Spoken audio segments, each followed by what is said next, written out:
right, good morning. We're out here at Lavender Meadows.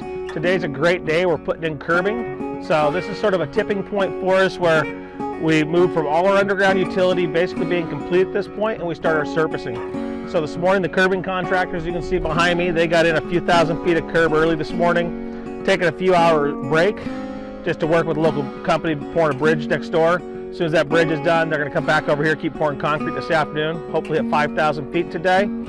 After that, we'll start trimming and prepping for sidewalk. I've gotten lots of questions about all the rock that's here and how come it's so thick. The rock went in at a foot thick. It's crushed clean rock, and that's actually our storage reservoir. So that way on this job site and soon to be community, there's no storm ponds or anything like that to distract from the overall aesthetics of the park. All the water's trapped underneath the surfacing, and it all goes right back in the ground here. So this site, when it rains, all the water that rains in this site will stay on this site and recharge the aquifer just as it's always done. As you guys can see behind me across the way here, we have our model home which came in. It's sitting there waiting for permission from the city to set that up. As soon as we get the green light, we're gonna get that thing put together, get a garage attached to it, start getting people in there. You guys, I know a lot of people are excited to look at it, so give us another few weeks, we'll have that done.